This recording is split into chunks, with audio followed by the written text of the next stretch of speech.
ಬೆಳಗಾವಿ ಜಿಲ್ಲೆಯಲ್ಲಿ ಸಚಿವ ಸಂಪುಟ ವಿಸ್ತರಣೆಯ ಕುರಿತು ರಾಜಕೀಯ ಚಟುವಟಿಕೆಗಳು ಗರಿಗೆದರಿದೆ. ಕಾಂಗ್ರೆಸ್ ಸರ್ಕಾರದ ಅಧಿಕಾರಕ್ಕೆ ಬಂದ ನಂತರ ಜಿಲ್ಲೆಗೆ ಮತ್ತೊಂದು ಮಂತ್ರಿ ಸ್ಥಾನ ಸಿಗಬಹುದೇ ಎಂಬ ಕುತೂಹಲ ಮೂಡಿದ್ದು, ಸದ್ಯಕ್ಕೆ ಜಿಲ್ಲೆಯಿಂದ ಸತೀಶ್ ಜಾರಕಿಹೊಳಿ ಮತ್ತು ಲಕ್ಷ್ಮೀ ಹೆಬ್ಬಾಳ್ಕರ್ ಅವರು ಸಚಿವ ಸ್ಥಾನದಲ್ಲಿದ್ದಾರೆ.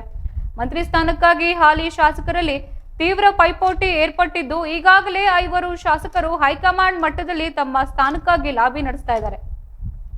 ಅವರಲ್ಲಿ ಅಥಣಿ ಶಾಸಕ ಲಕ್ಷ್ಮಣ ಸವದಿ, ರಾಮದುರ್ಗ ಶಾಸಕ ಅಶೋಕ್ ಪಟ್ಟಣ, ಬೈಲಹೊಂಗಲ ಶಾಸಕ ಮಹಂತೇಶ ಕೌಜಲಗಿ, ಚಿಕ್ಕೋಡಿ ಶಾಸಕ ಗಣೇಶ್ ಹುಕ್ಕೇರಿ ಮತ್ತು ಬೆಳಗಾವಿ ಉತ್ತರ ಶಾಸಕ ಆಸಿಫ್ ಸೇಠ್ ಹೆಸರುಗಳು ಕೇಳಿಬರ್ತಾ ಇದ್ದು, ಮಾಹಿತಿಗಳ ಪ್ರಕಾರ ಬಿಜೆಪಿ ಪಕ್ಷದಿಂದ ಕಾಂಗ್ರೆಸ್ ಸೇರ್ಪಡೆಗೊಂಡಿದ್ದ ಲಕ್ಷ್ಮಣ ಸವದಿ ಅವರಿಗೆ ಪಕ್ಷದ ವರಿಷ್ಠರು ಮಂತ್ರಿ ಸ್ಥಾನದ ಭರವಸೆ ನೀಡಿದ್ದಾರೆ ಎನ್ನಲಾಗ್ತಿದೆ.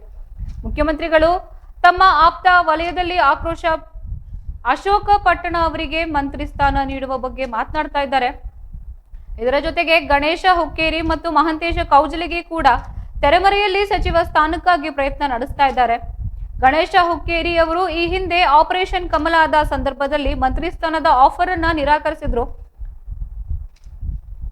ಜಿಲ್ಲೆಯಲ್ಲಿನ ರಾಜಕೀಯ ಲೆಕ್ಕಾಚಾರಗಳನ್ನ ಗಮನಿಸಿದ್ರೆ 4 ಲಿಂಗಾಯತ ಮತ್ತು ಓರ್ವ ಅಲ್ಪಸಂಖ್ಯಾತ ಶಾಸಕರು ಮಂತ್ರಿ ಸ್ಥಾನದ ಮೇಲೆ ಕಣ್ಣಿಟ್ಟಿದ್ದಾರೆ. ಉತ್ತರ ಕರ್ನಾಟಕ ಭಾಗದಿಂದ ಆಯ್ಕೆಯಾದ ಏಕೈಕ ಅಲ್ಪಸಂಖ್ಯಾತ ಶಾಸಕ ಆಸಿಫ್ ಸೇಠ್ ಕೂಡ ತಮ್ಮ ಸ್ಥಾನಕ್ಕಾಗಿ ಪ್ರಯತ್ನ ನಡೆಸ್ತಾ ಇದ್ದಾರೆ. ಹಿಂದಿನ ಯಡಿಯೂರಪ್ಪ ಸರ್ಕಾರದ ಅವಧಿಯಲ್ಲಿ ಬೆಳಗಾವಿ ಜಿಲ್ಲೆಗೆ 5 ಮಂತ್ರಿ ಸ್ಥಾನಗಳು ದೊರೆತಿದ್ವು.